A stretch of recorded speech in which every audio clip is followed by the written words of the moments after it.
নমস্কার, স্বাদে আহ্লাদে চ্যানেলে আপনাদের সকলকে আরও একবার স্বাগত জানাই।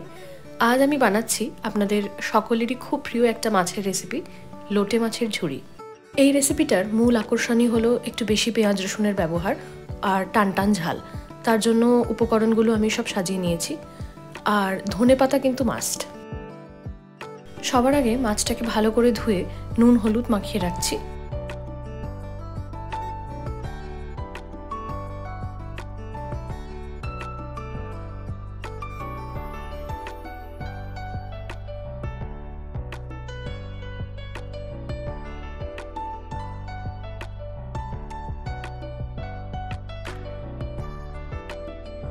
কড়াইতে পরিমাণ মতো সর্ষের তেল নিয়ে তার মধ্যে দিয়ে দিচ্ছি দুটো শুকনো লঙ্কা।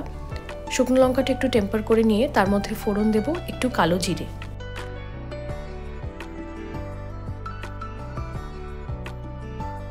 এবার কুচি করে রাখা পেঁয়াজগুলো দিয়ে দেব।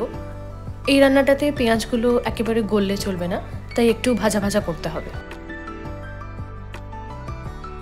পেঁয়াজ ভাজা হয়ে এলে আদা রসুন লঙ্কার যে পেস্টটা বানিয়েছিলাম সেটা অ্যাড করে দিলাম।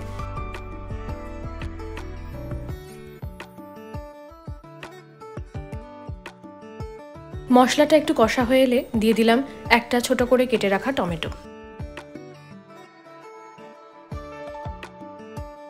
টমেটোটা গলে যাওয়া পর্যন্ত অপেক্ষা করার পর ধীরে ধীরে গুঁড়ো মশলাগুলো দিয়ে দেব। দিয়ে দিচ্ছি একে একে নুন, হলুদ গুঁড়ো, ঝাল লঙ্কার গুঁড়ো, আর কালারের জন্য ব্যবহার করছি একটু লাল কাশ্মীরি লঙ্কার গুঁড়ো।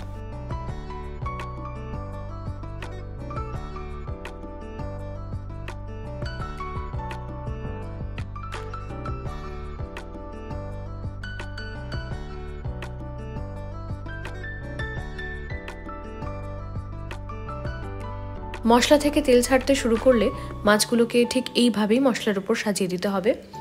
এরপর 5-10 মিনিটের জন্য যদি একটা লিড দিয়ে ঢাকা দেওয়া যায় তাহলে মাছটা গলে একদম ভর্তার মতো হয়ে আসবে। এই পর্যায়ে কিছুটা ধনেপাতা অ্যাড করে মাছটাকে ভালো করে নাড়িয়ে চাড়িয়ে জলটাকে শুকিয়ে ফেলতে হবে। এই রেসিপিটা অবশ্য কারোর একটু ঝোলঝোল ভালো লাগে। ব্যক্তিগতভাবে আমার একটু শুকনো করে খেতেই এটা বেশি পছন্দ, তাই জলটা মরে যাওয়া পর্যন্ত অপেক্ষা করলাম। তৈরি হয়ে গেল আমাদের আজকের রেসিপি লোটে মাছের ঝুড়ি।